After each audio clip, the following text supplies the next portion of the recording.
Magandang araw sa inyong lahat. Ang ating kwento ay hango sa totoong buhay. Ito ay tungkol sa mga boses na bumubulong sa ating isip na hindi natin maipaliwanag o kilala din sa pangalang hallucination sa Ingles. Itago nyo na lang ako sa pangalang nato.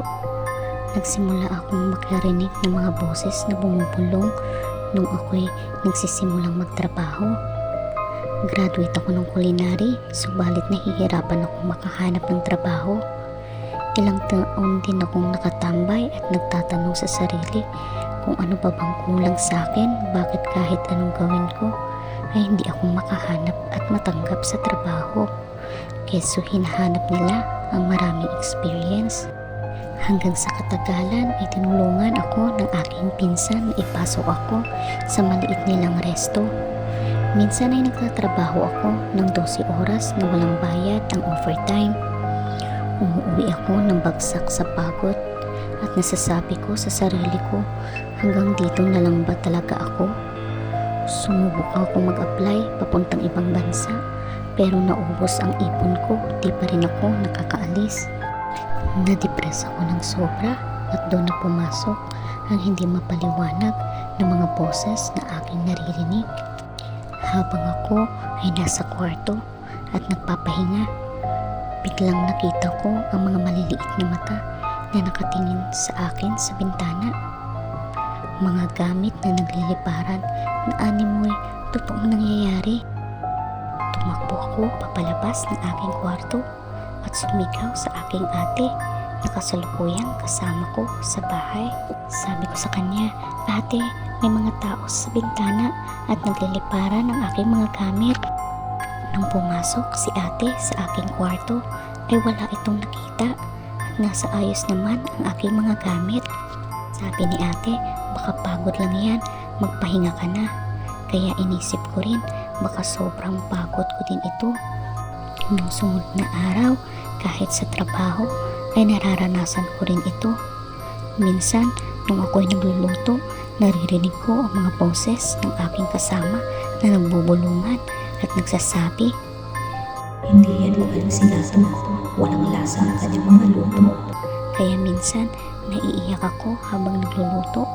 Sobrang baba at awa ang nararamdaman ko sa aking sarili. Nawala na ako ng ganang pumasok at nagtanim ako ng sama ng loob sa kanila sa mga panahon na yun, na di ko alam na ito pala ay guni-guni ko lang. Ginagabi ako lagi sa pag-uwi.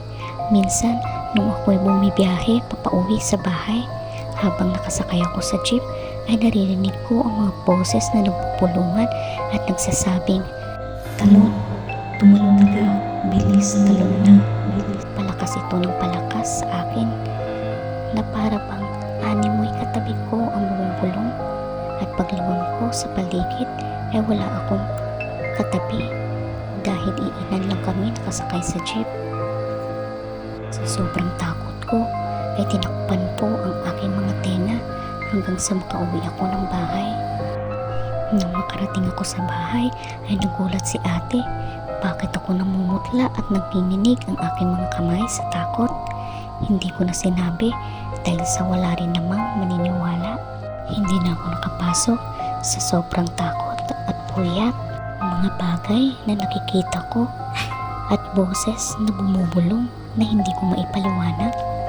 Pagkagising ko ay naririnig ko ang mga boses ng aking mga kapitbahay na nagsasabing, "Malala na si Nato. Malala na. Dapat na yan ipakulong. Dapat na yan ipakulong." Hindi ko maintindihan pero nanginginig ako sa takot at balisa na bakit nila ako ipapakulong. Anong kasalanan ko? Kahit na animoy pagligo ko ay naririnig ko sila na para bang lahat ng galaw ko ay pinag-uusapan nila. Minsan sumisigaw ako at nagsasabing, "Tigilan niyo na ako, huwag niyo akong pakialaman." Nagugulat si ate kung bakit daw ako sumisigaw at wala naman daw tao sa mga paligid ng aming bahay. Pumayat ako ng sobra dahil sa di na ako makakain ng maayos, lalo na paggabi. Doon sila umaatake, ang mga boses na sisirain nila ang ulo mo. Kaya humingi na ako ng tulong kay ate.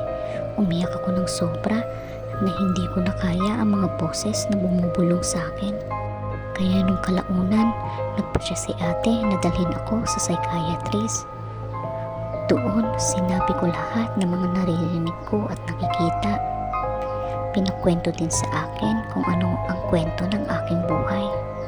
At doon nakita ng doktor na depression at hallucination ang mga naririnig ko at nakikita. Lahat ng ito'y hindi totoo at kuni-kuni lamang. Nakukuha natin yan sa sobrang pagkabigo sa buhay na may gusto kang makuha at makamit pero nahihirapan ka na matupad ito. Kaya sabi ng doktor, kailangan mong tanggapin ang katotohanan. Harapin mo nang hindi binababa ang sarili mo.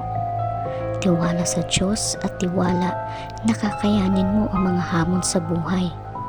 Maging positibo ang pananaw dahil walang ibang makakatulong sa iyo kundi ang sarili mo lamang.